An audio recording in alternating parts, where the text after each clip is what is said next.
열왕기상 16장. 여호와께서는 하나니의 아들인 예언자 예후를 통하여 바아사에게 이렇게 말씀하셨다. 나는 티끌에 불과한 너를 내 백성 이스라엘의 통치자가 되게 하였다. 그러나 너는 여로보암을 본받아 범죄하고 내 백성을 죄의 길로 인도하여 나를 노하게 하였다. 그러므로 내가 너와 내 가족을 모조리 죽여 느밧의 아들인 여로보암의 집안처럼 되게 하겠다. 성에서 죽은 내 가족의 시체는 개가 먹을 것이며 들에서 죽은 내 가족의 시체는 공중의 새가 먹을 것이다. 그 밖에 바아사에 행한 모든 일은 이스라엘 왕들의 역사책에 기록되어 있다. 바아사는 죽어 디르사에 장사되었고 그의 아들 엘라가 왕위를 계승하였다. 여호와께서 예언자 예후를 통하여 바아사와 그의 집안 사람들에게 저주의 말씀을 하신 것은 여호와께서 여로보암의 집안 사람들을 그의 손으로 죽이게 하셨는데도 그가 여전히 여로보암처럼 범죄하고 여호와를 노하게 하였기 때문이었다. 유다의 아사왕 26년에 바아사의 아들 엘라가 이스라엘의 왕이 되어 디르사에서 2년 동안 통치하였다. 어느 날 디르사에서 엘라가 궁중 대신 아르사의 집에서 술에 취해 있을 때 궁중 전차 부대의 절반을 지휘하는 시므리가 반란을 일으켜 아르사의 집으로 들어가 엘라를 살해하고 그를 이어 왕이 되었는데 그때는 유다의 아사왕 27년이었다. 시므리는 왕이 된 즉시 바아사의 가족을 모조리 살해하고 남자는 친척이나 친구들까지 다 죽여 여호와께서 예언자 예후를 통하여 바아사에게 말씀하신 대로 하였다. 이런 일이 일어나게 된 것은 바아사와 그의 아들 엘라의 죄 때문이었다. 그들은 우상을 섬기고 백성을 범죄하게 함으로 이스라엘의 하나님 여호와를 노하게 했던 것이다. 그 밖에 엘라가 행한 모든 일은 이스라엘 왕들의 역사책에 기록되어 있다. 유다의 아사왕 27년에 시므리는 디르사에서 7일 동안 이스라엘을 다스렸다. 그때 블레셋 사람의 성 기브돈을 포위하고 있던 이스라엘군은 시므리가 반역을 일으켜 왕을 살해했다는 말을 듣고 그들의 지휘관 오므리를 이스라엘의 왕으로 추대하였다. 오므리와 이스라엘군이 기브돈에서 철수하여 디르사를 포위하자 시므리는 성이 함락된 것을 보고 궁중 요새로 들어가서 궁전에 불을 지르고 거기서 죽었다. 이것은 그도 여로보암처럼 여호와께 범죄하고 이스라엘 백성을 죄의 길로 인도하였기 때문이었다. 그 밖에 시므리가 행한 모든 일과 그의 반역 사건은 이스라엘 왕들의 역사책에 기록되어 있다. 그때 이스라엘 백성은 두 파로 갈라져 어떤 사람들은 기낫의 아들 디브니를 왕으로 지지하고 또 어떤 사람들은 오므리를 왕으로 지지하였다. 그러나 오므리를 지지하는 사람들의 세력이 더 강해져서 결국 디브니는 죽고 오므리가 왕이 되었다. 유다의 아사왕 31년에 오므리가 정식으로 이스라엘의 왕이 되었으며 그는 총 12년을 통치하였는데 처음 6년은 디르사에서 다스렸다. 그런 다음 그는 세멜이라는 사람에게 은 68kg을 주고 산 하나를 사서 거기에 성을 건축하고 그 산의 본 주인이었던 세멜의 이름을 따라 그 성을 사마리아라고 불렀다. 그러나 오므리는 여호와 보시기에 그 이전의 왕들보다 더 많은 악을 행하였다. 그는 느밧의 아들 여로보암을 본받아 자신은 물론 백성들도 범죄하게 하고 우상을 섬기게 하여 이스라엘의 하나님 여호와를 노하게 하였다. 그 밖에 오므리가 행한 모든 일은 이스라엘 왕들의 역사책에 기록되어 있다. 오므리는 죽어 사마리아에 장사되었고 그의 아들 아합이 왕위를 계승하였다. 유다의 아사왕 38년에 오므리의 아들 아합이 이스라엘의 왕이 되어 사마리아에서 22년을 통치하였다. 그는 여호와 보시기에 그 이전의 왕들보다 더 많은 악을 행하여 느밧의 아들 여로보암을 본받아 범죄하는 일을 오히려 가볍게 여기고 시돈 사람 에바알왕의 딸인 이세벨과 결혼하여 바알을 섬겼다. 그는 또 사마리아에 바알 신전을 지었으며 바알의 단을 만들어 그 신전에 갖다 두 아세라 여신상도 세웠다. 이렇게 해서 그는 그 이전의 모든 이스라엘 왕들보다 여호와를 더욱 노하게 하였다. 아합 시대의 베델의 히엘이라는 사람이 여리고를 재건하였다. 그가 기초 공사를 할 때에 맏아들 아비람을 잃었고 성문을 세울 때에 막내 아들 스굽을 잃었는데 이 모든 것은 여호와께서 눈의 아들 여호수아를 통하여 여리고를 저주하셨기 때문이었다. 골로새서 3장. 그러므로 여러분이 그리스도와 함께 다시 살리심을 받았으면 위에 있는 것을 찾으십시오. 거기는 그리스도께서 하나님의 오른편에 앉아 계시는 곳입니다. 여러분은 하늘에 있는 것을 생각하고 땅에 있는 것을 생각하지 마십시오. 이것은 여러분이 죽었고 여러분의 생명이 그리스도와 함께 하나님 안에 감추어져 있기 때문입니다. 우리의 생명이신 그리스도께서 나타나실 때에는 여러분도 그분과 함께 영광 가운데 나타나게 될 것입니다. 그러므로 여러분은 땅에 있는 육체의 욕망을 죽이십시오. 음란과 더러운 짓과 정욕과 악한 욕망과 지나친 욕심은 버려야 합니다. 지나친 욕심은 우상 숭배입니다. 이런 것 때문에 하나님의 노여우심을 사게 됩니다. 여러분도 전에 이런 욕망으로 살 때에는 그런 짓을 하였으나 이제는 분한 생각과 화내는 것과 악의와 비방과 입에서 나오는 더러운 말을 버리십시오. 여러분은 서로 거짓말을 하지 마십시오. 옛날에 여러분은 이미 죽었고 이제는 새 사람이 되었습니다. 이 새 사람은 여러분 안에 새 생명을 창조하신 하나님의 모습을 따라 참된 지식에 이르도록 새롭게 되어가고 있습니다. 여기에는 그리스 사람이나 유대인이나 할례를 받은 사람이나 할례를 받지 않은 사람이나 야만인이나 이개인이나 종이나 자유인이나 차별이 없습니다. 그리스도는 모든 것, 그 자체이며 모든 것 안에 계십니다. 여러분은 하나님이 택하신 사랑받는 거룩한 사람들입니다. 그러므로 불쌍히 여기는 마음과 친절과 겸손과 부드러움과 인내로 서로 참으며 언짢은 일이 있더라도 주님께서 여러분을 용서하신 것 같이 서로 용서하십시오. 그리고 이 모든 것 위에 사랑을 더하십시오. 사랑은 그 모든 것을 완전히 하나로 묶어주는 띠와 같은 것입니다. 그리스도의 평안이 여러분의 마음을 다스리게 하십시오. 평안을 위해 여러분은 한 몸으로 부르심을 받았습니다.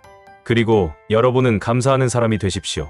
그리스도의 말씀이 여러분 가운데 풍성하게 하여 모든 지혜로 서로 가르치고 권면하며 시와 찬미와 영적인 노래를 부르며 감사하는 마음으로 하나님을 찬양하십시오. 그리고 무엇을 하든지 말과 행동에 주 예수님의 이름으로 하고 그분을 통해 하나님 아버지께 감사하십시오. 아내들은 남편에게 복종하십시오. 이것은 주님을 믿는 사람으로서 마땅히 해야 할 일입니다. 남편들은 아내를 사랑하고 괴롭히지 마십시오. 자녀들은 모든 일에 부모에게 순종하십시오. 이것이 주님을 기쁘시게 하는 일입니다. 부모들은 자녀들의 감정을 건드려 화나게 하지 마십시오. 그렇게 하면 그들이 낙심하게 될 것입니다. 종들은 모든 일에 자기 주인에게 순종하십시오. 단순히 사람을 기쁘게 하는 사람들처럼 눈가림만 하지 말고 주님을 두려워하며 성실한 마음으로 주인을 섬기십시오. 무슨 일을 하든지 사람에게 하듯 하지 말고 주님께 하듯 성실하게 하십시오. 여러분은 주님에게 하늘의 축복을 상으로 받게 될 것을 기억하십시오. 여러분은 주님이신 그리스도를 섬기는 사람들입니다. 그리고 나쁜 짓을 하는 사람은 반드시 그 대가를 받을 것입니다. 하나님은 외형적인 것을 보고 사람을 차별하지 않으십니다. 에스겔 46장 나 여호와가 말한다. 동쪽으로 향한 안뜰의 문은 일하는 6일 동안 닫아두었다가 안식일과 매월 초하룻날에만 열어야 한다. 왕은 바깥들에서 출입문 현관을 통해 들어와 그 문의 기둥 곁에 서고 제사장은 번제와 화목제를 드릴 것이며 왕은 문지방에서 경배한 다음에 밖으로 나가고 그 문은 저녁까지 닫지 말아야 한다. 이 땅 백성들도 안식일과 매월 초하룻날에는 그 문간 입구에서 나 여호와에게 경배해야 한다. 안식일에 왕이 나 여호와에게 드려야 할 번제물은 흠없는 어린 양 6마리와 흠없는 수지양 1마리이다. 그는 또 곡식으로 드릴 소제물로 수지양 1마리에 밀가루 22리터를 드리고 어린 양에 대해서는 바치고 싶은 대로 바칠 것이며 밀가루 22리터에 대해서는 기름 약 4리터씩 드려야 한다.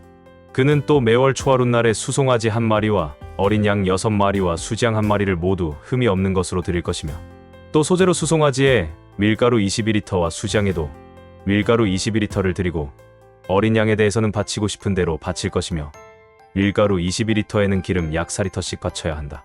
왕이 들어올 때에는 이 출입문 현관을 통해 들어오고 나갈 때에도 이리로 나가야 한다.